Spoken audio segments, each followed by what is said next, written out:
Welcome back to Let the Quran Speak. Dealing with hardship, the Prophet's way. When we face difficulty, we often think, why me? Doesn't God love me anymore? Don't I pray? Don't I fast? Don't I do all the things that God requires? The Islamic tradition is replete with stories of the prophets, all of whom were good human beings, beloved to God, and yet forced to endure and overcome much suffering and hardship nevertheless. These prophets include Joseph, Abraham, Noah, and of course, Muhammad. Why were they given hardship if they were such pure human beings? What sort of tools did they use to overcome the difficulties they faced? And what lessons can we draw from their stories? With me is Brother Shabir Ali. Brother Shabir, the Quran says in one verse, I believe it's in Surah Al-Baqarah, the second chapter, that something to the effect of, why are they complaining or why are they worrying about these hardships that they're facing? Even the messengers of God called out to God and said, where is God? Is God helping me? Yes, that verse that you're referring to says, "Am hasibtum an tadkhulul jannah walamma ya'tikum mathalul ladhina khalaw min qablikum." Do you think that you're going to enter paradise, whereas the sort of things that happened to the people in the past did not come to you yet? Massatumul ba'sa wa darra. They were touched by pain and adversity. حتى يقول الرسول والذين آمنوا معه متى نصر الله, until the messenger and those believers with him said, when is the help of God going to come? And then the Quran's reply to that is, the help of God is surely near. So often when we're faced with hardship, we think that something is wrong with us or God hates us or something, but it seems like even the messengers of God faced a similar circumstance where they underwent pain and hardship and difficulty. Yeah, so we don't understand all of the mysteries of life. There are so many different ways in which God could have created, and probably He did create. Perhaps there are many parallel universes with many different forms of life and different kinds of life situations. We are in a particular sort of life situation. This is one sort of thing that God could have created, and He did. Well, in our situation, human beings do benefit in some ways from hardship. It's kind of an irony, but if we had everything smooth, then there'll be nothing to do.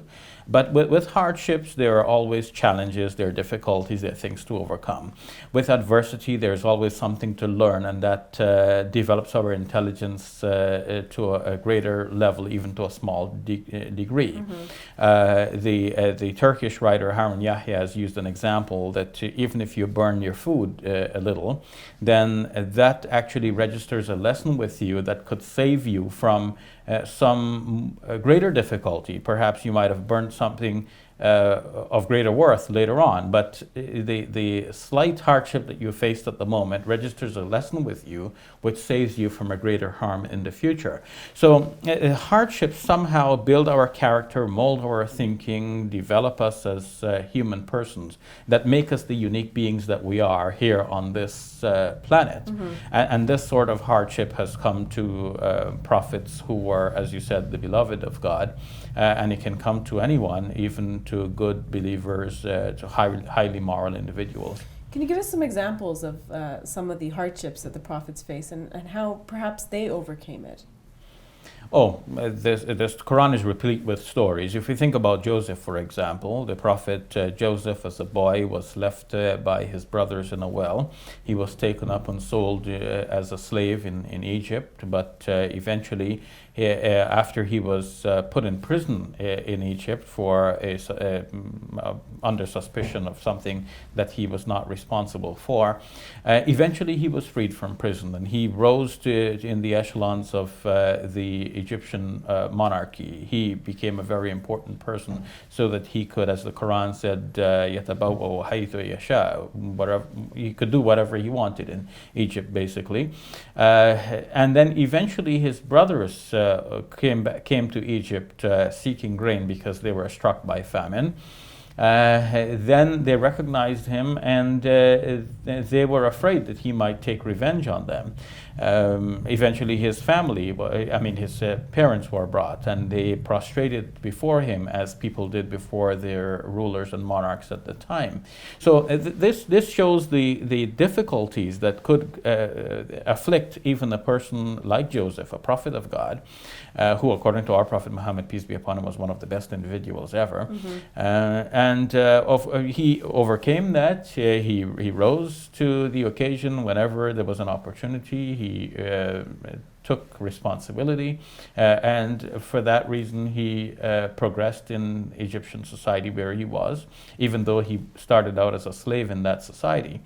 So if something like this could happen to Joseph, then it could happen to anyone, but we have in his life a lesson for us on how to overcome such adversity. Perhaps that would have been your next question, how do we overcome this? Yes. But I've jumped the gun a little bit. So what about Job? I mean, a lot of people speak of Job because he's mentioned in the Bible. He's called Ayub in the Muslim tradition. He was well known as being a person who was very obedient to God. What did he face, and how did he overcome his difficulties? In Arabic, it is proverbial to mention the patience of Job, of Ayub. In English as well. In English as well, Yeah. the patience of Job, yes. Because he was afflicted with so many adversities and loss of family and everything, that one could not expect that in his situation he would remain patient with God. And yet he did remain patient. He did not lose faith in God, according to the Quranic depiction of him. And God eventually restored what he had lost, brought his family back to him, and even multiplied his possessions. So again, we have in his story a lesson of great patience in the face of hardship. There are many prophets. Are there any in particular that you would like to mention or Well, elaborate upon? our Prophet Muhammad, on whom be peace, went through much hardship as well.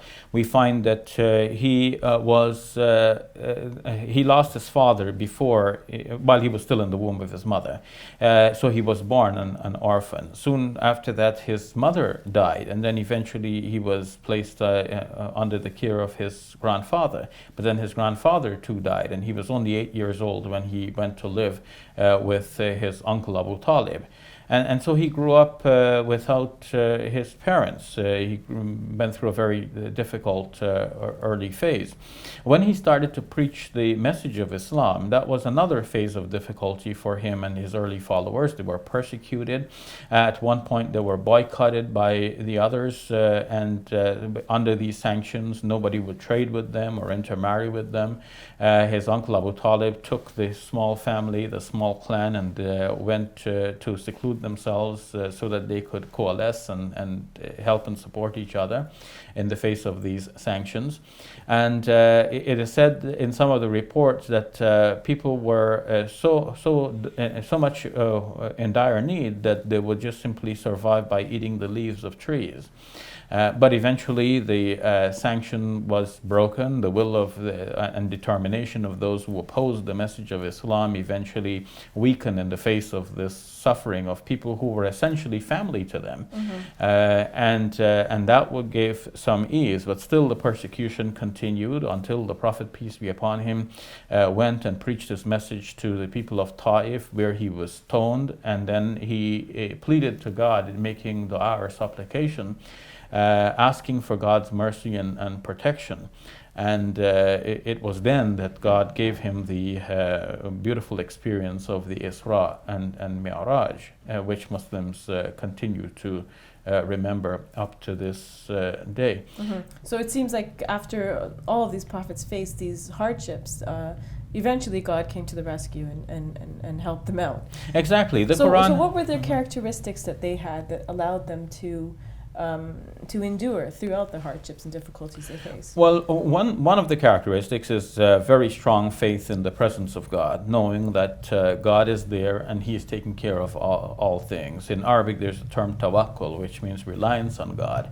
And that doesn't mean that you do nothing and just leave everything to God, but it means that despite all of our efforts, in the end, God is watching over all things. He's the ultimate controller, and He will bring about that which is best. It may not not be what we are working for. Some other result may become apparent, but we can be sure that God stores up a reward for us, and all of the hardships that we endure here has an equivalent reward that God will give us for those hardships. And in the end, the Quran assures us that with every difficulty there is ease. And it's not that difficulty will pass and then the ease will come.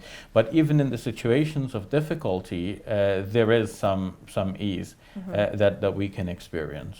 All right. Is there anything else you'd like to add about this topic? Well, it is interesting that the Prophet, peace be upon him, is noted to have said to one of his companions, like the companion came and said, Messenger of God, I love you. And the Prophet said, well, think carefully about what you said, because if what you're saying is true, then you should be prepared to meet with all kinds of adversity and difficulty. And the man thought about it and said, Messenger of God, I love you.